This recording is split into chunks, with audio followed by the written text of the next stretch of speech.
आदमी है? मालूम नहीं कितना गाँव मालूम? आदमी हाँ अच्छा आदमी है आपका गांव के कितना आदमी मालूम है? কি সুন্দর লাগছে দেখতে, মানে যেন একটা মানে মায়া জড়ানো পরিবেশ।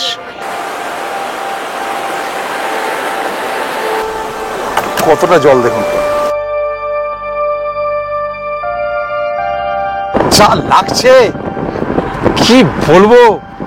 সামনে দেখুন, এই হচ্ছে গুলগুল্লা। কিন্না কারকে কিছু কিছু জায়গা থাকে যেইগুলো দেখবেন আপনি যতই বর্ণনা করেন সেটা যেন আপনি শেষ করতে পারবেন না বর্ণনা করে। এই জায়গাটা আমার কাছে ঠিক সেরকমই লাগছে।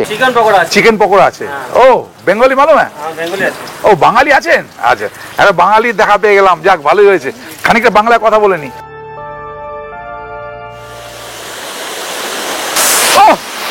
কি ফ্যান্টাস্টিক, কি ভিউ। इधर है नीचे है और বেশ একটা রোমাঞ্চকর অভিজ্ঞতা, ভালোই লাগছে, খারাপ লাগছে না কিন্তু। एक साल पहले 6-7 महीने पहले हम लोग गाड़ी लाते थे, इधर पार्क करते थे। एक ही है ये মা হাওড়া স্টেশনের আপার ক্লাস ওয়েটিং হলে বসে আছি। আমাদের ট্রেন লেট, যদি আপনাদেরও ট্রেন লেট থাকে তাহলে কিন্তু ইজি এখানে এসে বসতে পারেন। একদম সুন্দর এয়ার কন্ডিশন, এবং আমি প্রথম এলাম, বেশ ভালো। এখানে ডিসপ্লে বোর্ড আছে, এ দেখুন সুন্দর, এবং অ্যানাউন্সমেন্ট চলছে। তাছাড়াও এখানে খাবার প্রচুর দোকান আছে, প্রচুর জিনিস, ফ্রুট জুস থেকে লস্যি থেকে cake, patties, chips, cake, biscuit সব কিছু এখানে পেয়ে যাবেন। জাস্ট বড় ঘড়ির কাছে এসে জিজ্ঞেস করবেন আপার ক্লাস ওয়েটিং হলটা কোথায়, দেখিয়ে দেবে সামনেই। এখানে হচ্ছে পার হেড পার ঘন্টা হচ্ছে 10 টাকা প্লাস জিএসটি। টোটাল আমার এই 3 ঘন্টার জন্য 56 টাকা নিয়েছে, এবং আমাকে বলে দিলেন যে অ্যাডভান্স যদি বেরিয়ে যাই আমাকে ক্যালকুলেশন করে টাকা বা রিফান্ড দেওয়া হবে। এখান থেকে ফলকনামা এক্সপ্রেসে যাব ভুবনেশ্বর, ওখান থেকে 7:35-এ ধরবো হীরাখণ্ড এক্সপ্রেস, যেটা কালকে সকালবেলা গিয়ে 8:05 নাগাদ কোরাপুট পৌঁছয়। এছাড়াও আপনারা ডাইরেক্ট চলে যেতে পারেন কোরাপুট। হাওড়া থেকে 10:10-এ আছে সমলেশ্বরী এক্সপ্রেস। অবশেষে প্রতীক্ষার অবসান, এই যে দিয়েছে 21 নম্বর প্ল্যাটফর্মে ফলকনামা এক্সপ্রেস। আমাদের কোচ নম্বর A2, সিট নাম্বার আমার 19। ঘড়িতে ঠিক তখন বেলা 11:25। ট্রেন ছাড়লো হাওড়া স্টেশনের 21 নম্বর প্ল্যাটফর্ম থেকে। ট্রেনের চাকা খানিকটা গড়াতেই সেরে নিলাম লাঞ্চ। বহুদিন পর ট্রেনের খাবার দিয়ে লাঞ্চ সারলাম, খুব ভালো। কিন্তু ফলকনামা এদিন প্রায় 6 ঘন্টা লেট, তাই স্বাভাবিকভাবেই খুব টেনশন হচ্ছিল ভুবনেশ্বর থেকে সন্ধ্যে 7:35-এর হীরাখণ্ড এক্সপ্রেস ধরতে পারবো কিনা। কিন্তু সৌভাগ্যক্রমে ট্রেনটি ছাড়ার জাস্ট 3 মিনিট আগেই ভুবনেশ্বর পৌঁছই। পরের দিন সকালে হীরাখণ্ড এক্সপ্রেস থেকে প্রকৃতির এরকম রূপ দেখতে পাবো স্বপ্নেও ভাবিনি। ভুবনেশ্বর থেকে কোরাপুটের এই হীরাখণ্ড এক্সপ্রেস মূলত পাহাড়, গভীর উপত্যকা ও সবুজ প্রকৃতির মধ্য দিয়ে যায়। এই রুটের মনোমুগ্ধ করা প্রাকৃতিক দৃশ্য বহুকাল মনে গেঁথে রাখার মতো। এমনকি কোথাও কোথাও পাহাড়ের সঙ্গে মেঘের খেলার দৃশ্যও নজরে পড়ল। যারা প্রাকৃতিক সৌন্দর্য ভালোবাসেন তাদের জন্য এই যাত্রা এক দারুণ অভিজ্ঞতা। এছাড়াও এ পথে রয়েছে বহু টানেল। প্রকৃতির এহেন শোভা দেখতে দেখতে সকাল 8:30 নাগাদ এসে পৌঁছলাম কোরাপুট জংশন। ভুবনেশ্বর থেকে 681 কিলোমিটার পথ পেরিয়ে চলে এলাম কোরাপুট। প্রচুর খিদে পেয়েছে। প্ল্যাটফর্মে দেখছি ইডলি, বড়া, সমোসা এসব বিক্রি করছে। ইডলি 4 পিস 30 টাকা, এবং সিঙ্গারা 10 টাকা করে পিস। ভালোই খেতে পারেন। কিন্তু এই কোরাপুটে কিন্তু ট্রেন ইঞ্জিন চেঞ্জ করলো। যেদিক থেকে আমরা এলাম আবার ওই দিকেই যাচ্ছে জগদ্দলপুর। যারা সমলেশ্বরী এক্সপ্রেসে আসবেন তারা এই কোরাপুট এসে পৌঁছবেন সন্ধ্যেবেলা নাগাদ। তখন তাদের দরকার হচ্ছে একটা হোটেল, আর এই কোরাপুটের হোটেল হচ্ছে বাস স্ট্যান্ডে পাবেন, কোরাপুট বাস স্ট্যান্ড। এখান থেকে 3 কিলোমিটার ডিস্টেন্স। এখানে অটো পেয়ে যাবেন। আর আপনারা যদি দেওমালি ট্রাভেল এজেন্সির সঙ্গে আসেন, আমি যেমন এসছি, তাহলে গাড়ি ওনারাই পাঠিয়ে দেবেন। এই যে আমার জন্য গাড়ি পাঠিয়ে দেওয়া হয়েছে। আমি যেমন দেওমালি ট্রাভেল এজেন্সির সঙ্গে এসছি, গাড়ি রেডি, প্রথমেই চলে এলাম জগন্নাথ টেম্পল। কোরাপুটের এই জগন্নাথ মন্দির শবর শ্রীক্ষেত্র নামেও পরিচিত। পাহাড়ের উপরে অবস্থিত এই মন্দির পুরীর জগন্নাথ মন্দিরের একটি অনন্য বিকল্প। পুরীর মন্দিরের মতো পবিত্র না মানা হলেও এর একটি স্বতন্ত্র আধ্যাত্মিক তাৎপর্য রয়েছে, যা শবর উপজাতির সঙ্গে সম্পর্কিত। মন্দিরে পৌঁছানোর জন্য প্রায় 200টি সিঁড়ি রয়েছে, তবে ঠিক পাশের রাস্তা দিয়ে গাড়ি নিয়েও মন্দিরে পৌঁছানো যায়। এরপরেই দেখে নিলাম ট্রাইবাল মিউজিয়াম। এই কোরাপুটে খাবারে টকটক ভাব থাকে, যেটা দারিংবাড়িতে আমি ফিল করেছিলাম। এখানে কিন্তু সেটা পেলাম না। খাবারটা বেশ ভালো, টেস্টি, ভালো লেগেছে। এখন আমরা যাচ্ছি কোলাব ড্যাম, যা গোদাবরী নদীর একটি অংশ কোলাব নদীর ওপর নির্মিত। কোলাব ড্যামের জল যে কতদূর পর্যন্ত বিস্তৃত সেটা অবশ্য পরের দিনগুলোতে খুব ভালোভাবেই টের পেয়েছিলাম। আপাতত সেই জল দেখতে দেখতে পৌঁছে গেলাম কোলাব ড্যাম। কোরাপুট জেলার প্রধান জলের উৎস এটি। এছাড়াও এই বাঁধ জলবিদ্যুৎ শক্তি উৎপাদন করে, যা কোরাপুট জেলার একটি গুরুত্বপূর্ণ শক্তির উৎস। সকলে এটাকে কোলাব ড্যাম বললেও আনুষ্ঠানিকভাবে এটা আপার কোলাব ড্যাম বলে পরিচিত। এটা পূর্বঘাট পর্বতমালার প্রায় 3000 ফিট উচ্চতায় অবস্থিত এবং কোরাপুটের দুর্দান্ত একটি দ্রষ্টব্য স্থান। যেতে যেতে এই গঞ্জয়পোদার গ্রাম এখানে নেমে পড়েছি। বেশ একটা ট্রাইবাল একটা গ্রাম, ভিলেজ। দেখুন, বেশ পরিবেশটা ভীষণ ভালো লাগছে। এখানে দোকান আছে, এখানে শুয়োর চড়ছে। কিরে, তোর নাম কি? দূরে পাহাড়গুলো দেখা যাচ্ছে। যতক্ষণ ঘুরছি পারিপার্শ্বিক দৃশ্য অত্যন্ত সুন্দর। চলে এলাম ডুডুমা জলপ্রপাত। ছোটবেলায় বইয়ে পড়েছি ডুডুমার ডাক। কোনোদিনও ভাবিনি যে একদম ডুডুমা ডাকে আমি সাড়া দেবো। সেই সাড়া দিয়ে চলে এসেছি। ওয়াও, দেখুন কি ব্যাপক লাগছে। দেখুন খালি কি বিউটিফুল, ফ্যান্টাস্টিক ফ্যান্টাস্টিক ভিউটা দেখুন, ভিউটা দেখুন খালি। প্রত্যেকটা পাহাড়ের পিক কিন্তু একদম আলাদা আলাদা বোঝা যাচ্ছে। প্রত্যেকটা পাহাড়ের পিক কি সুন্দর লাগছে দেখতে, মায়া জড়ানো পরিবেশ। এই হচ্ছে ভিউ পয়েন্ট, এখান দিয়ে পড়ছে, তারপর এইখান দিয়ে পড়ছে, এছাড়াও এইদিকেও আছে। দেখুন এইদিকেও আছে, এবং দূরের পাহাড়ের যে পিকগুলো ফ্যান্টাস্টিক লাগছে, ফ্যান্টাস্টিক। মুচকুন্দ নদী থেকে উৎপন্ন এই ডুডুমা জলপ্রপাতের উচ্চতা 509 ফিট এবং এটি ভারতের মধ্যে 26তম উচ্চতম জলপ্রপাত। এর যে প্রাকৃতিক সৌন্দর্য শুধুমাত্র তা নয়, এটা কিন্তু একটা জলবিদ্যুৎ প্রকল্পের একটা পার্ট।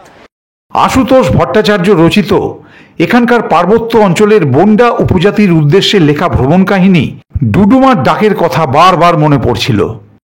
মুগ্ধ হয়ে দেখতে রইলাম ডুডুমার মন কাড়া রূপ। Good morning. এখানে ওয়েদার কিন্তু বেশ ঠান্ডা।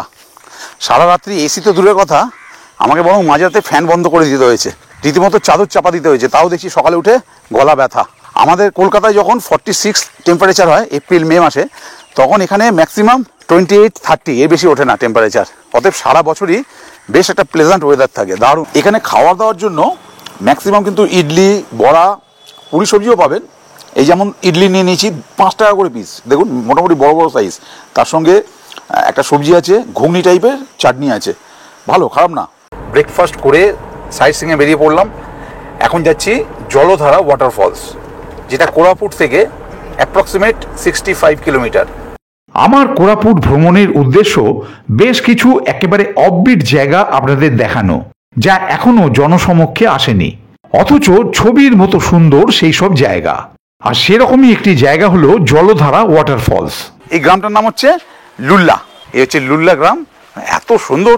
এবং দেখুন এই গ্রামের ভিতর দিয়ে যখন হাঁটছি, এই যে দূরে একটা পাহাড় দেখা যাচ্ছে, এইটা হচ্ছে টাইগার পাহাড়। এবং এই টাইগার পাহাড়ের উপরে দেখুন একটা আশ্চর্যকর জিনিস। এই হচ্ছে গ্রাম, এই পাহাড়ের উপরে দেখুন একটা সুন্দর জিনিস আছে। ওই যে পাথরের ওইটা হচ্ছে একটা গুহা। এই গুহাটার নাম হচ্ছে টাইগার গুহা।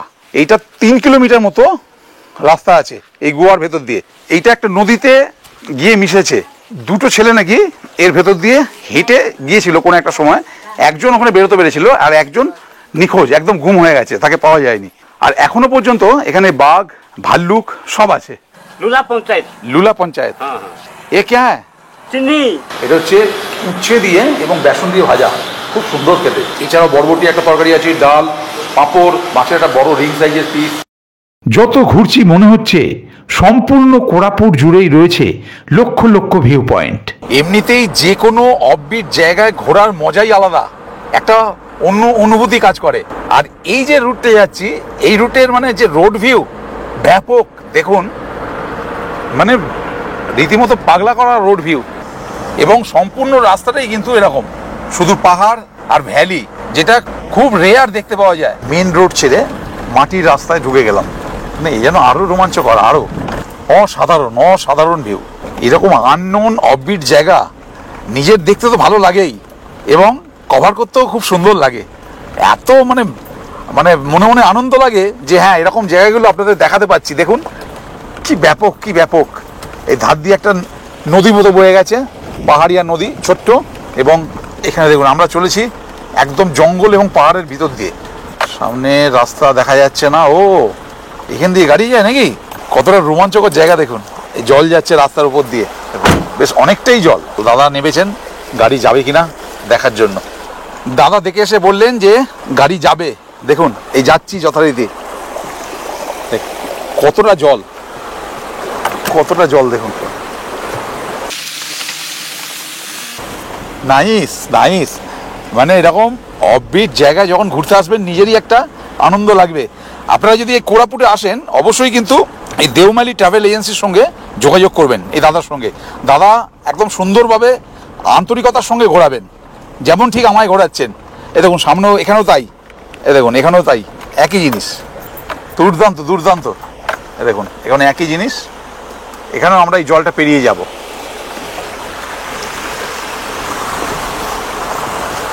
গাড়ি তো ওখানে দাঁড়িয়ে গেল, একটুখানি হেঁটে এলাম, হাঁটার পর মানে হাঁটার মতো রাস্তাও শেষ। এবার দেখুন ভাইয়া, ইধার নিচে হ্যাঁ और दो হ্যাঁ, তিনটে সেপে এই ওয়াটারফল আছে, তার মধ্যে নাম্বার 1 হচ্ছে এইটা। How beautiful! প্রথমটাই মন কেড়ে নিল। দেখুন এইটা 1 নম্বর স্টেপের খানিকটা নিচে চলে এলাম, এর ভিউটা দেখুন। এখানে জলটা বেশ জোরে যাচ্ছে, ভয় লাগছে। পানি কা প্রেসার কেসা হ্যায়? বেশ একটা রোমাঞ্চকর অভিজ্ঞতা, ভালোই লাগছে, খারাপ লাগছে না কিন্তু। ও অবশেষে আসতে পেরেছি। প্রথম ধাপ পেরিয়ে এইবার জঙ্গল, এই জঙ্গল পেরিয়ে তারপর সেকেন্ড ধাপ। কোথা দিয়ে শুধু যাচ্ছি, দেখুন কোথা দিয়ে যাচ্ছি। এই জঙ্গলের ভেতর দিয়ে এলাম, পুরো জঙ্গল, পুরো ডিপ জঙ্গল। আপনারা শুধু দেখুন কি জায়গা, দেখুন কি জায়গা। এই হচ্ছে সেকেন্ড স্টেপ, যেটা বলছিলাম, অপূর্ব। আমরা থার্ড স্টেপে যেতে পারবো না, এখনো মানুষজন ওই জায়গাটা যাচ্ছেন না, কারণ আমরা খুব ডেঞ্জারাস জায়গা দিয়ে এসেছি। তবে আমরা এই জায়গায় এসে পৌঁছেছি। এরকম আনএক্সপ্লোর জায়গা এক্সপ্লোর করা কিন্তু যেমন আনন্দের, তেমন কিন্তু আবার খুব রিস্কি। প্রচণ্ড কষ্টের মধ্যে দিয়ে আমরা এলাম, কিন্তু শুধুমাত্র আপনাদের দেখাবো বলে। ব্যাপক লাগছে, ব্যাপক দুর্দান্ত একটা অভিজ্ঞতা হলো, দুর্দান্ত। মানে এটা বলে বোঝানো যাবে না এই অনুভূতি। এই হচ্ছে সেকেন্ড স্টেপ, যেটাতে আমরা উঠে এলাম। আর এই সোজা রাস্তা চলে গেছে থার্ড স্টেপ। এখানে যেতে পারলাম না, যারা এক্সপ্লোর করতে চান তারা থার্ড স্টেপে যাবেন। এই জায়গাটায় শীতকালে প্রচুর পিকনিকের আসর বসে, দেখুন। আর সত্যি পিকনিক হওয়ার মতোই, পাতাও পড়ে আছে দেখছি। এই হচ্ছে এখানকার পরিবেশ। ওই যে বলছিলাম ফার্স্ট স্টেপ হচ্ছে ওই পড়ছে দূরে, দেখুন ফার্স্ট স্টেপ। আর এই জল এই চলে যাচ্ছে ওই জায়গায় গিয়ে হচ্ছে সেকেন্ড স্টেপ, যেটা আমরা ভেতর দিয়ে, জঙ্গলের ভেতর দিয়ে গিয়ে করে এলাম। তারপর হচ্ছে থার্ড স্টেপ। কিন্তু টোটাল ব্যাপারটা কিন্তু ব্যাপক লাগছে। পরিবেশটা দেখুন খালি কি ব্যাপক। এই জায়গাটা, এরকম একটা জায়গায় যদি পিকনিক করা হয় কেমন লাগবে বলুন খালি। इधर ना कोई शोर है, ना कोई भीड़ है, ना रास्ता है, ना गेट है, कुछ भी नहीं, खाली शांति है। जी সত্যি মানে এরকম জায়গায় না আছে কোনো সিঁড়ি, না আছে কোনো রাস্তা। এরকম জায়গা এক্সপ্লোর করার আনন্দই আলাদা সত্যি করে। এরপরে যখন আমি আসবো হয়তো এখানে সিঁড়ি হয়ে যাবে, প্রচুর মানুষ চলে আসবেন, তখন হয়তো এতটা মানে রোমাঞ্চকর লাগবে না। তখন হয়তো আমরা সুবিধা পাবো, নামার সুবিধা পাবো, যাওয়ার সুবিধা পাবো, কিন্তু এরকম রোমাঞ্চকর ব্যাপারটা পাবো না। যেই পথে গিয়েছিলাম সেই পথেই আবার ফেরা। জলধারা ওয়াটারফলস দেখে এই রাস্তা দিয়ে বেরোলাম। এই যে যাওয়ার সময় বলেছিলাম যে মেন রোড ছেড়ে ঢুকে গিয়েছিলাম এইদিকে, এবার সেই জায়গাটা দাঁড়ালাম এই কারণেই যে অনেকটা পথ কিন্তু আমরা গাড়ি করে গেলাম, তারপর কিন্তু জলধারা ওয়াটারফলস পড়লো। এই দাদা বলছেন যে 1 साल पहले 6-7 महीने पहले हम लोग गाड़ी लाते थे, इधर पार्क करते थे और यहाँ से कम 2.5 किलोमीटर होगा, 2.5 किलोमीटर हम लोग पैदल जाते थे वहाँ देख। এই কোরাপুটের সব থেকে যেটা বেশি ভালো লাগছে সেটা হচ্ছে এই গাড়ি করে সারাদিন ধরে ঘুরছি, সবটাই যেন এক একটা ভিউ পয়েন্ট পুরো রাস্তায়। এই যেতে যেতে যেমন ধরুন এই জায়গাটা দাঁড়িয়ে গেছি, দেখুন খালি কি চমৎকার ভিউটা, পুরো সবুজ একটা গালিচা, দেখুন সবুজ গালিচা, গ্রিন, এবং তারপর জঙ্গল এবং তারপর পাহাড়।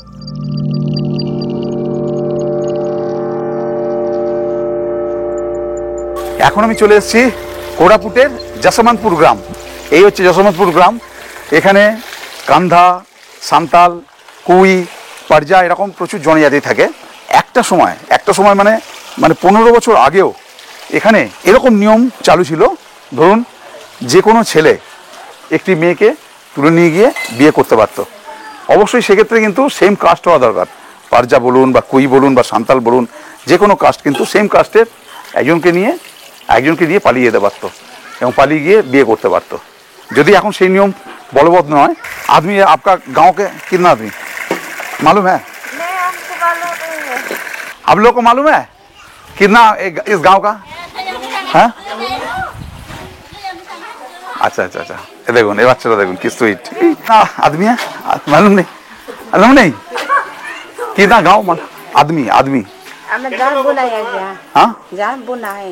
ऐसे में जान बुना है। এখানে একটা প্রবলেম হচ্ছে, এনারা কিন্তু কোনো ল্যাঙ্গুয়েজ মানে হিন্দি বলুন বা বাংলা তো বাদ দিন, বা উড়িয়া পর্যন্ত এরা কিন্তু বোঝেন না। এরা একদম টোটালি কিন্তু এখানকার যে রিজিওনাল ল্যাঙ্গুয়েজ সেটাই একমাত্র বোঝেন। রিজিওনাল ল্যাঙ্গুয়েজ মানে যে যার কাস্টের যে যার ভাষা, সেই ভাষাই বোঝেন। হিন্দি, উড়িয়াতে একমাত্র একটাই ভাষা জানি, এ কি হে, মানে হচ্ছে এটা কে। এনাকে জিজ্ঞেস করি এ কে, এ কে, মানে ইনি উড়িয়া ভাষাও জানেন না, ইনি একদম পুরো একদম রিজিওনাল ল্যাঙ্গুয়েজ ওই জানেন। এটা বোঝা গেল যে উড়িয়া ভাষাও এখানে খুব কম লোক জানেন। এ কি হ্যাঁ, এ মা, হ্যাঁ এ কি হ্যাঁ जी बाबू। কত গ্রাম, কত রকমের মানুষ, কত রকম তাদের ভাষা। ঘুরছি আর ভাবছি আমরা কত নগণ্য, এই প্রকাণ্ড জগতের কতটুকুই বা জানি। একটু একটু করে জানার ভান্ডার সমৃদ্ধ করতেই তো বারবার নেমে পড়ছি গাড়ি থেকে। আবার রাস্তায় দাঁড়িয়ে গেছি চা খেতে যেতে যেতে। দেখুন এখানে কি সুন্দর সুন্দর জিনিস পাওয়া যায়, কিন্তু দেখুন পকোড়া বিভিন্ন রকম আছে, পেঁয়াজি থেকে এখানে বোঁদে, জিলিপি এখানে ভাজছেন, এখানে চাউমিন পর্যন্ত পাওয়া যায়, চাউমিন বড়া ভাজছে। এ কে হ্যাঁ দিদি? চিকেন পকোড়া আছে। ও বেঙ্গলি মালুম হ্যাঁ? ও বাঙালি আছেন, আচ্ছা। আরে বাঙালির দেখা পেয়ে গেলাম, যাক ভালোই হয়েছে। খানিকটা বাংলায় কথা বলেনি, 4 দিন ধরে বাংলায় কথা বলিনি। কোথায় থাকেন আপনি? ব্যারাকপুর। এখানে কতদিন? 4 বছর। এই দোকান কি আপনার? এখানে কোথায় বাড়ি, কোথায় আপনার? এখানে এটা কি বৌদি? আপনি কি বাংলা জানেন না?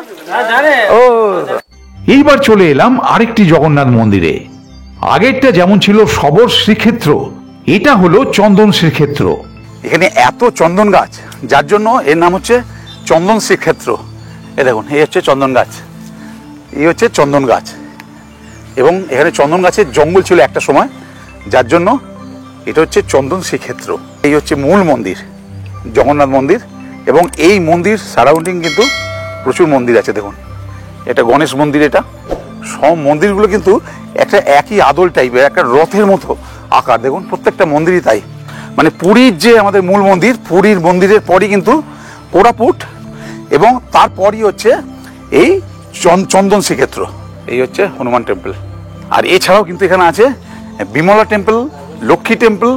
এই মেন যে জগন্নাথ মন্দির, এর পুরো সারাউন্ডিং অপূর্ব। আর সব থেকে বড় কথা, ওপর থেকে যে ভিউটা দেখুন, দূরে পাহাড়গুলো দেখা যাচ্ছে, এখানে পাহাড়, এবং এই এখান দিয়ে আমরা এন্ট্রান্স, এখান দিয়ে ঢুকলাম, এবং ওখানে ভুট্টা ক্ষেত। 29 जनवरी 2024 में वो इनागुरेट हुआ है और पुरी से बहुत पंडित लोग आए थे। चंदन श्रीक्षेत्र क्यों नाम है? चंदन जंगल है ये। দেওমালি ট্রাভেল এজেন্সি আমাদের কীরকম রুম প্রোভাইড করেছে সেটা একটু আপনাদের দেখিয়ে দিই। দেখুন এই হচ্ছে আমাদের রুম ছিল, বেশ বড় সাইজের রুম। এখানে টিভি আছে, এখানে একটা টেবিল, এখানে গ্লাস, এই হচ্ছে আলমারি, এখানে দুটো চেয়ার আছে, এসি আছে, ফ্যান তো আছেই, একটা কিং সাইজের বেড, ব্ল্যাঙ্কেট, পিলো সব দেওয়া আছে। এখানে ফোন রাখা আছে, প্লাগ পয়েন্ট এখানেও আছে, ডাইনিং টেবিল আছে, তার সঙ্গে 4টে চেয়ার। এই হচ্ছে ওয়াশরুম। ওয়াশরুমও বেশ পরিষ্কার পরিচ্ছন্ন। এই কোমোড, বালতি, মগ, হ্যাঙ্গার, শাওয়ার, এখানে কল, বেসিন, গ্লাস সব কিছুই ঠিকঠাক। ব্রেকফাস্টে আজকেও যথারীতি ইডলি নিয়েছি। যেহেতু এই কোরাপুট অন্ধ্র এবং উড়িষ্যার বর্ডার, তাই সাউথ ইন্ডিয়ান যে ঘরানা বা সাউথ ইন্ডিয়ান যে ফুড ট্রেন্ড সেটা কিন্তু এখানে অ্যাভেলেবেল।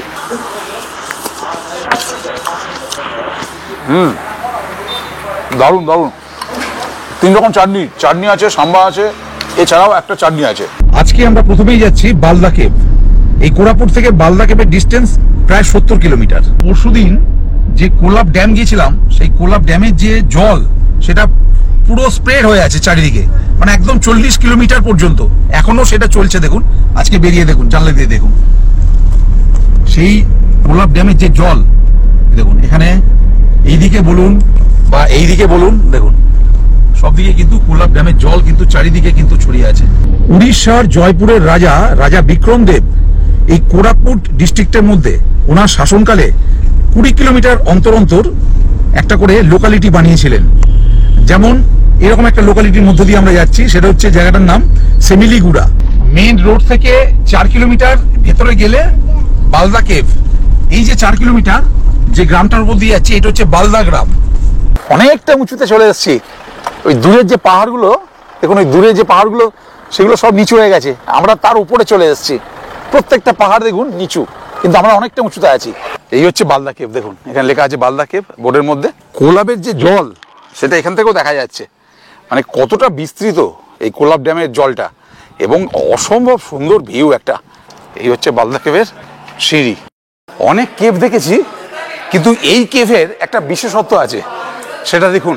এই যে আমাদের পুরো যে কেভটা, কেভের মাঝখানে একটা হোল আছে। দেখুন এই যে হোলটা, এখান দিয়ে সানলাইট পড়েছে। দেখুন এই যে সানলাইট পড়েছে, অসম্ভব সুন্দর, অসম্ভব। দেখুন মানে এত বিউটিফুল লাগছে। আমরা গাড়ি নিয়ে ওপরের দিকে চলে এসেছি। এটা একদম পুরো সবুজ গালিচায় মোড়া, একদম পুরো একটা ভ্যালির মতো লাগছে। এর ভিউটা আবার সম্পূর্ণ আলাদা। আমরা এটা অনেকটা উঁচুতে আছি বালদা কেভের ওপর। এই হচ্ছে বালদা পন্ড। কি অসম্ভব সুন্দর ভিউ। পাহাড়ের যে এতটা উপরে একটা এরকম সুন্দর লেক বলুন বা পন্ড বলুন, যাই বলেন না কেন, এত সুন্দর যে একটা আছে, এটা মানে ভাবাই যাবে না। কত বড় দেখুন, কি সুন্দর লাগছে। এবং চারিদিকের ভিউটা দেখুন, চারিদিকের ভিউ একদম। গাড়ি নিয়ে আমরা বালদা কেভের উপরে চলে এসেছি, এবং দূরে ওই ভিউ দুর্দান্ত লাগছে, দুর্দান্ত দুর্দান্ত। সেই দেখুন দূরে আমাদের গাড়িটা দাঁড়িয়ে আছে। আমি ওই পাড় বরাবর হেঁটে হেঁটে হেঁটে হেঁটে হেঁটে এলাম। এখানে গাড়ি আসছে না। তো যাই হোক, কিছু কিছু জায়গা থাকে যেইগুলো দেখবেন আপনি যতই বর্ণনা করেন সেটা যেন আপনি শেষ করতে পারবেন না বর্ণনা করে। এই জায়গাটা আমার কাছে ঠিক সেরকমই লাগছে, এত সুন্দর লাগছে এর পারিপার্শ্বিক পরিবেশ। অ্যাকচুয়ালি এটা হচ্ছে নাগেশ্বরী পাহাড় বা নাগেশ্বরী হিল। এই নাগেশ্বরী হিলের মধ্যেই হচ্ছে বালদা কেভ, আর বালদা কেভের ওপরেই হচ্ছে এই বিশাল বড় জলাশয়টা। দেখুন কালে বিশাল বড় জলাশয়। পাহাড়ের এত উঁচুতে যে এরকম একটা জলাশয় আছে, সেটা আপনি নিচে থেকে কল্পনাও করতে পারবেন না, এত সুন্দর লাগছে। তবে একটা জিনিস হতাশ হচ্ছে, দেখুন এখানে কিন্তু প্রচুর বোতল, প্লাস্টিক, এ দেখুন নোংরা জুতো, চারিদিকে দেখুন বোতল ফেলে গেছে যত্রতত্র। এইটা ভীষণভাবে হতাশ করছে। এইবার পাহাড় থেকে নামছি, কিন্তু নামার পথে একটা জিনিস দেখিয়ে দিই। বালদা যে গ্রামের ভেতর দিয়ে আমরা এলাম, এই দেখুন উপরের থেকে সেই বালদা গ্রামটা দেখা যাচ্ছে। রিয়েলি ভীষণ ভালো লাগলো। এই নাগেশ্বরী হিল বলুন বা বালদা কেভ বলুন। তবে একটা দুঃখের বিষয় হলো, সরকার নাকি এখানে লোহা, বক্সাইট এসবের নাকি ভান্ডার পেয়েছে।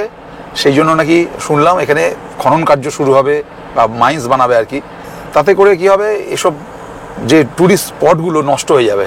এটা কিন্তু আমার মনে হয় ঠিক না, কারণ মাইন্স করলে খুব কম কিছু লোক ওনারা ওখানে করে খেতে পারবেন। বাট এই যে ট্যুরিজম, বরং এই ট্যুরিজমটাকে যদি ডেভেলপমেন্ট করা হয় এই উড়িষ্যার, সেটাতে আমার মনে হয় যেন আরও বেশি ভালো হবে। অনেক বেশি মানুষ করে খেতে পারবেন, অনেক হোটেল হবে, অনেক সুন্দর সুন্দর সেই সমস্ত ট্যুরিস্ট স্পটকে ঘিরে প্রচুর মানুষের রুটি রুজি হবে। এত সুন্দর সুন্দর স্পটগুলো দেখছি, পুরো মন ভরে গেছে।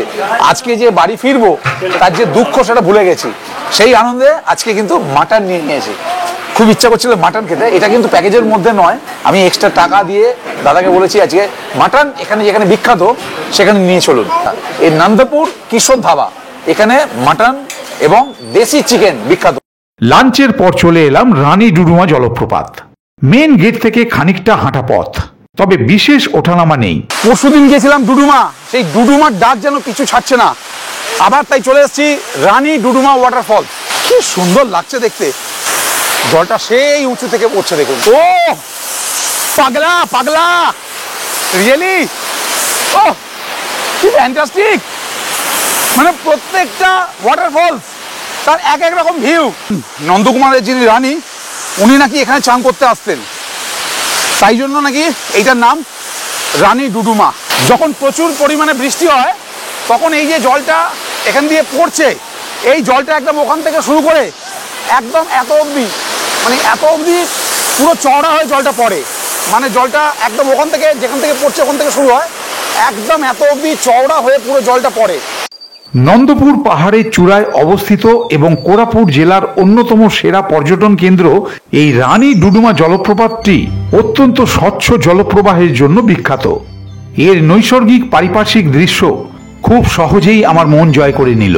ঘাচাং ফু খাবো তোকে, ঘাচাং ফু গিলে গিলে গিলে গিলে গিলে গিলে গিলে গিলে খাবো তোকে, ঘাচাং ফু রুটি দিয়ে মেখে মুখে ঝালে ঝোলে অম্বলে খাবো তোকে, ঘাচাং ফু। বিখ্যাত সেই ছবি চার মূর্তির বিখ্যাত সেই গান।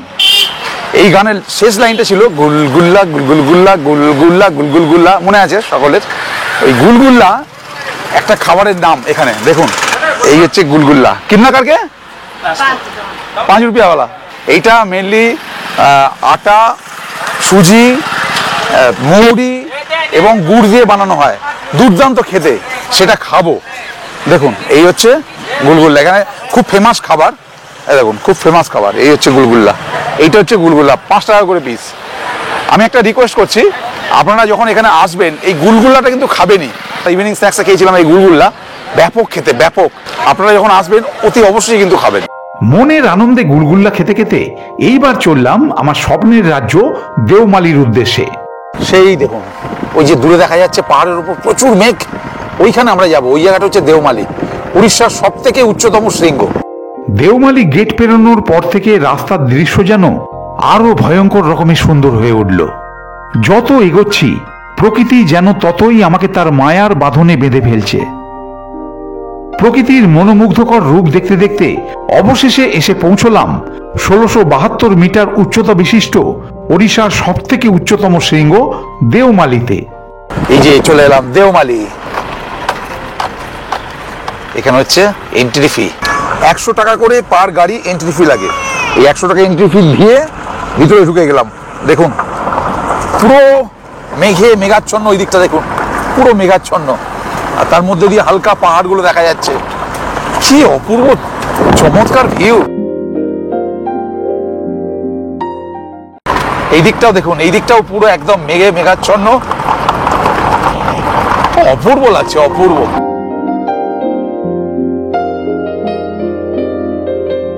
দেখুন মেঘগুলো কত সুন্দর যাচ্ছে, এরকম প্লেন একটা ল্যান্ড, দূরে পাহাড়, অত্যন্ত নান্দনিক, অত্যন্ত নান্দনিক। যেন মনে হচ্ছে আরো অন্ধকারের মধ্যে ঢুকে যাচ্ছি, এইরকমই লাগছে। মনে হচ্ছে আরো অন্ধকার, দেখুন খালি সামনেটা আরো অন্ধকার, পুরো মেঘে মেঘ মেঘ। মানে এইসব জায়গা ছেড়ে মনে হচ্ছে যেন কোনোদিন যাবো না, মনে হচ্ছে যেন কোনোদিন যাবো না, এখানেই থাকি, এত সুন্দর লাগছে। পুরো রাস্তা কিন্তু পাহাড়ের ওপর প্লেন। এই ব্যাপারে একটা কথা বলে দিই, মালি শব্দের অর্থ হচ্ছে পাহাড়ের ওপর প্লেন ল্যান্ড। পাহাড়ের ওপর যেটা ফ্ল্যাট, ফ্ল্যাট অনেক প্রচুর বিশাল বড় একটা জায়গা জুড়ে ল্যান্ড, সেটা হচ্ছে মালি বলা হয়। ঠিক এখানেও দেখুন পাহাড়ের ওপর চলে এসেছি, কতটা এরিয়া জুড়ে পুরো একদম ফ্ল্যাট ল্যান্ড। আরো অন্ধকারের মধ্যে প্রবেশ করছি। দেখুন মেঘগুলো প্লেন ল্যান্ডের ওপর দিয়ে, আমরা এতদিন দেখতাম পাহাড়ের ওপর দিয়ে মেঘ যাচ্ছে, পাহাড়ের গা দিয়ে বলুন যাই বলুন, কিন্তু এখানে দেখুন পুরো প্লেন ল্যান্ড, ওই প্লেন ল্যান্ডের ওপর দিয়ে মেঘগুলো বয়ে যাচ্ছে। কি ফ্যান্টাস্টিক লাগছে না? এটা দেওমালি ক্যাফে। এখানে চা কফি সমস্ত কিছুই পাওয়া যায়, ইচ্ছে হলে খেয়ে নিতে পারেন। আমাদের টাইম প্রচণ্ড শর্ট, যার জন্য আমরা বেরিয়ে যাচ্ছি, কারণ এরপর আজকে আমাদের ট্রেন 7:15 হীরাখণ্ড এক্সপ্রেস।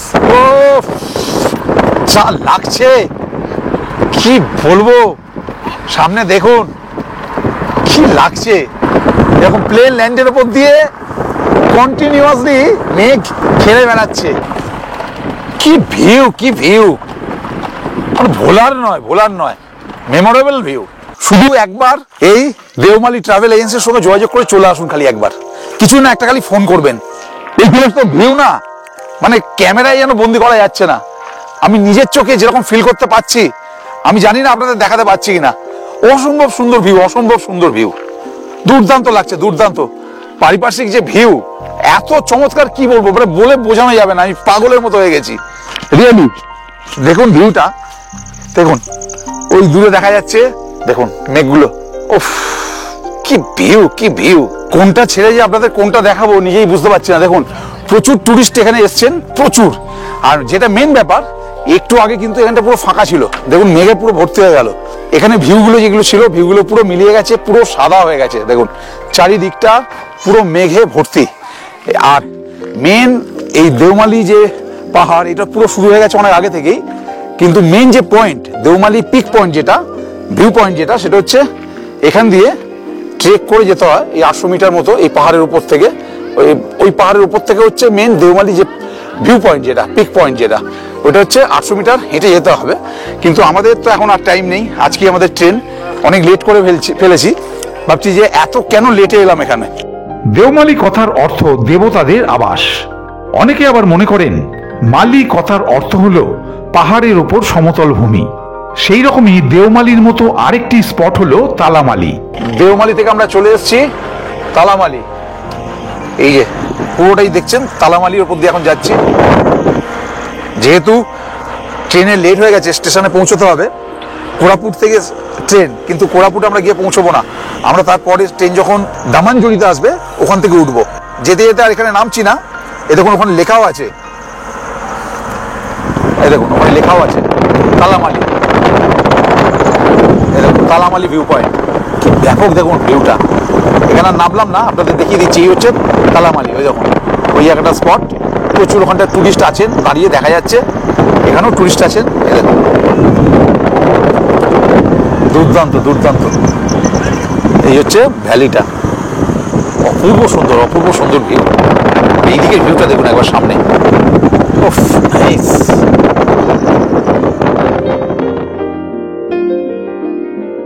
যার অর্থ যাই হোক না কেন, সেসব নিয়ে মাথা ঘামাতে একটুও ইচ্ছা করছে না। এখন সময় শুধু গাড়ির জানলা দিয়ে বাইরে তাকিয়ে থাকা আর প্রাণ ভরে নিঃশ্বাস নিয়ে মনকে সতেজ করে তোলা।